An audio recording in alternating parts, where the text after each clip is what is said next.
कैसे हो आप सभी। स्वागत है आपका मेरे चैनल पे। फ्रेंड्स, जैसा कि आप सभी जानते हो कि हम कर रहे हैं टीजीटी केवीएस की तैयारी और इसके लिए हमें 6 to 10th पूरा सिलेबस कवर करना पड़ेगा। उसमें जो भी इम्पोर्टेंट वो हमें कवर करने पड़ेंगे और उसी को मैं आपको करा रही हूँ।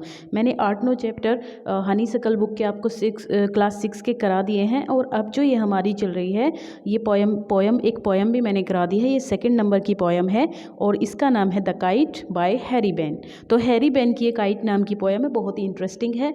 ठीक है, अगर आप सेशन में बने रहना चाहते हैं मेरे साथ लास्ट तक तो प्लीज़ बने रहिए। अच्छे से आपकी तैयारी होने वाली है, बिल्कुल निश्चिंत रहें इस बात से। जितना भी कवर हो पाएगा हम करेंगे। अगर चैनल पे नए हैं आप और मेरे साथ मिलकर आप केवीएस की तैयारी करना चाहते हो तो प्लीज़ सब्सक्राइब करिए चैनल को। और अगर आपको सेशन अच्छा लगे तो अपने फ्रेंड्स को ज़रूर शेयर कीजिएगा और लाइक भी ज़रूर कीजिएगा। और गाइज अपना फीडबैक दीजिए, कमेंट कीजिए कि जैसा भी आपको लगेगा।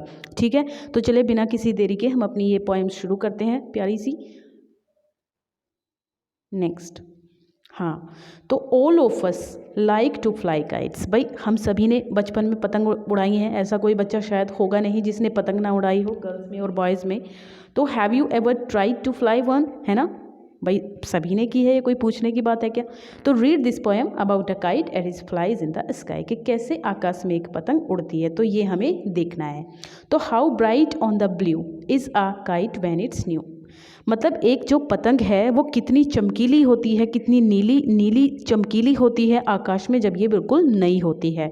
With a dive and a dip, with a dive and a dip it snaps its tail. Dive किसे कहते हैं गाइज? डाइव जब पतंग आप उड़ाते होंगे से डाइव मारती है पतंग, ऊपर से नीचे की तरफ आती है ना झटके से एकदम।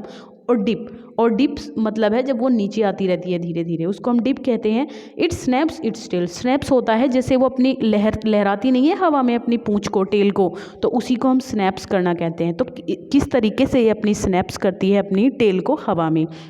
देन सोस like a ship with only a sail, और कैसे करती है ये, जैसे कि आपने देखा होगा कि जहाज, जो पानी का जहाज होता है, जब शिप सोर्स में मतलब सागर में जब शिप सोर्स करता है, मतलब लहरों के ऊपर जब वो चलता है, तो विद ओनली आ सेल, तो वो केवल एक ही गति में चलता रहता है ना। और जब एक गति में चलते रहने के साथ साथ climbs to the crest, crest होता है off a gust and pulls, crest होता है गाइस बहुत ऊंचाई में, है ना। तो ये भी इसी तरीके से बहुत ऊंचाई में पहुंच जाती है, एक दिशा में जाती हुई, off a gust and pulls, है ना। गस्ट होता है हम खींचते हैं ना उसको, जैसे जैसे हम धीरे धीरे खींचते हैं तो वो ऊपर चढ़ती हुई जाती है काइट, है ना।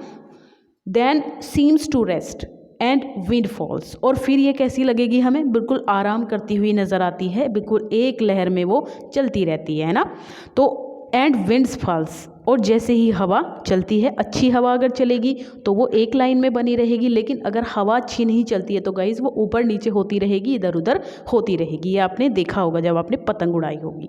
तो वैन स्ट्रिंग गॉज स्लैक, जब इसकी जो स्ट्रिंग होती है, जब इसका धागा होता है वो ढीला हो जाता है, स्लैक ढीला हो जाता है, तो यू विंड इट बैक, है ना।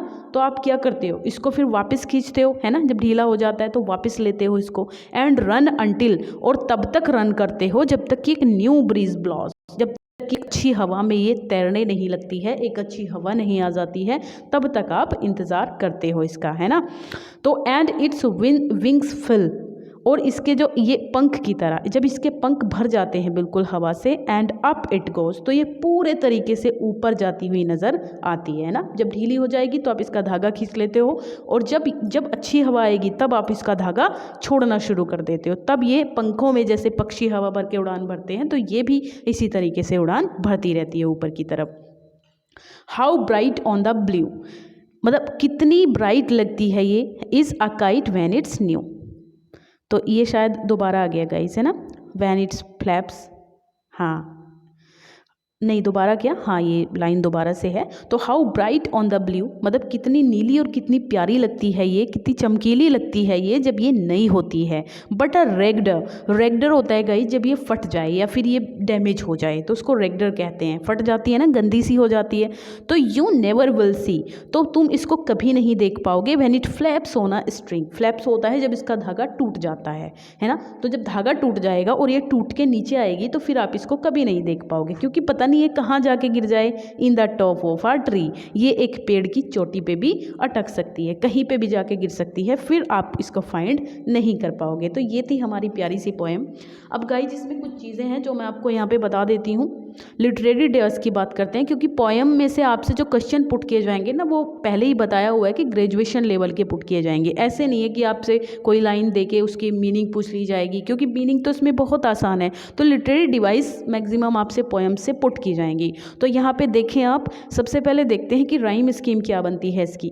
देखिए यहाँ पे राइम स्कीम बन रही है गाइज, आपने देखा होगा ये यहाँ पे पहली लाइन में ए, 1 सेकेंड, 1 मिनट, हाँ 1 मिनट गाइस, यस। देखिए यहाँ पे how bright on the blue, ये ए,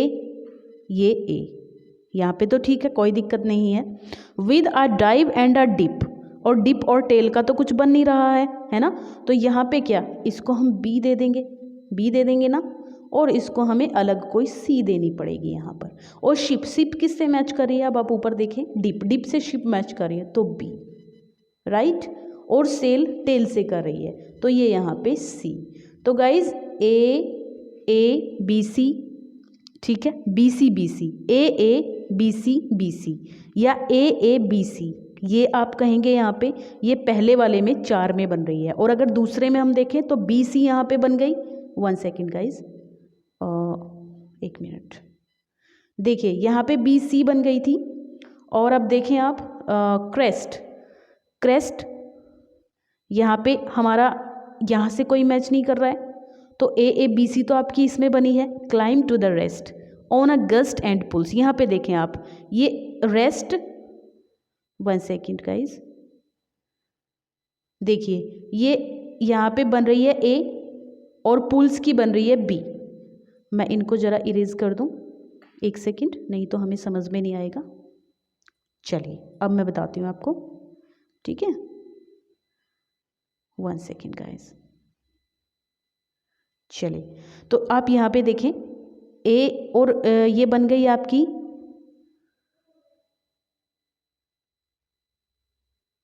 एक मिनट गाइस, कहाँ थे हम, हाँ देखिए क्रेस्ट और पुल्स, ये ए बी बन रही है, राइट।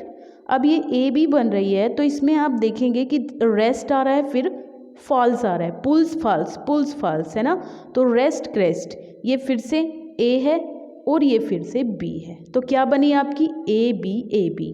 तो यहाँ पे क्या बन गई ए बी, और वहाँ पे क्या बन रही थी A B C, A B C है ना, पहले वाले स्टेंजा में बन रही थी। यहाँ पे देखें आप, स्लैक है बैक है, तो यहाँ पे भी ए बन रहा है, राइट। और अंटिल का ब्लाउज, अंटिल से कुछ मैच कर रहा है, नहीं, अंटिल से फिल कर रहा है। यहाँ पे ए ये दूसरा बनेगा कोई बी बनेगा, है ना, और ये ब्लाउज सी बनेगा। फिर से देखो वही राइम स्कीम आ गई है ए बी सी, तो एक बार तो ए बी सी बन रही है, एक बार बन रही है ए बी और ए बी, ठीक है, ए बी और ए बी सी। अब यहाँ पे देखें अंटिल से फिल मैच कर रहा है, फिर से देखेंगे अंटिल से फिल मैच कर रहा है तो बी, राइट। और गोज, ब्लाउज से गोज मैच कर रहा है तो सी। देखिए ए बी सी या बी सी है ना, फिर से वही राइम स्कीम आ गई है। अब हम 1 सेकेंड इसको ज़रा इरेज कर देंगे, हम नेक्स्ट स्टेंजा में देखेंगे। तो आपको पता चल गया कि इसमें 2 तरीके की राइम स्कीम बन रही है। अगर हम बात करें कि ए बी सी है ना, ए बी बन रही है और ए बी सी भी बन रही है, राइट ना। अब देखें इसमें, देखें आप ब्लू न्यू, ठीक है, थिंक स्ट्रिंग। अब यहाँ पे देखेंगे हम एक second,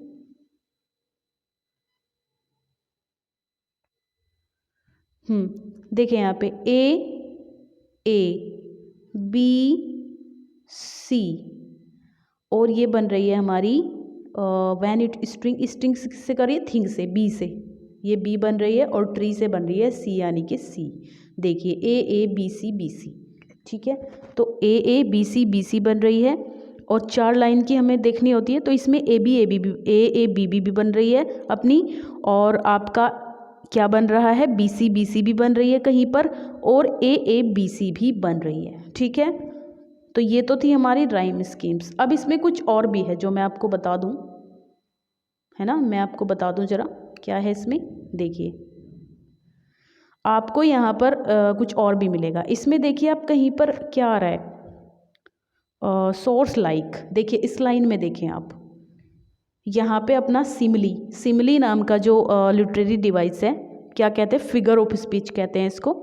Simli figure of speech है अपनी, ये वाली लाइन आप देखें कौन सी है इसमें, that source like a ship, like आ रहा है ना, तो ये अपना हो जाएगा यहाँ पे सिमली, SIMILI, ठीक है, ये अपना सिमली हो गया। चलिए एक सेकंड गाइज, ये इरेज करना होता है वरना ये परेशान कर देता है फिर यहाँ पे। चलिए अब देखिए आगे देखते हैं, एक second. How bright on the blue, bright on the blue is kite when it's new, but regular sea. इसमें देखते हैं, इसमें कुछ ऐसा है नहीं जो हमें कुछ अलग लगे। चलिए नेक्स्ट अपना क्या है, यहाँ पर देखें हमें कुछ मिलता है क्या, new breeze blows, breeze blows आप इस लाइन में देखें गाइज, ठीक है, आप इस लाइन में देखें, ये देखिए मैं अभी आपको ज़रा ब्रीज ब्लॉज, इसमें आप देख रहे हैं BB, ये एलिट्रेशन हो जाता है आपका, क्या हो जाता है, एलिटरेशन।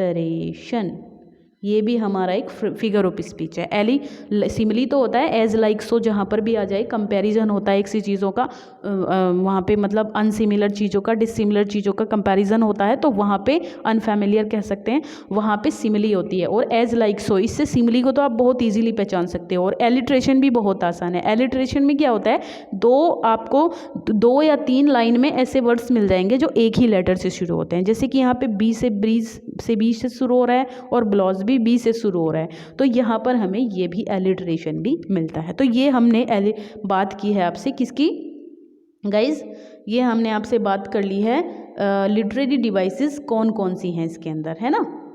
तो ये अपना होता है भाई, ये पता नहीं कैसे हो जाता है।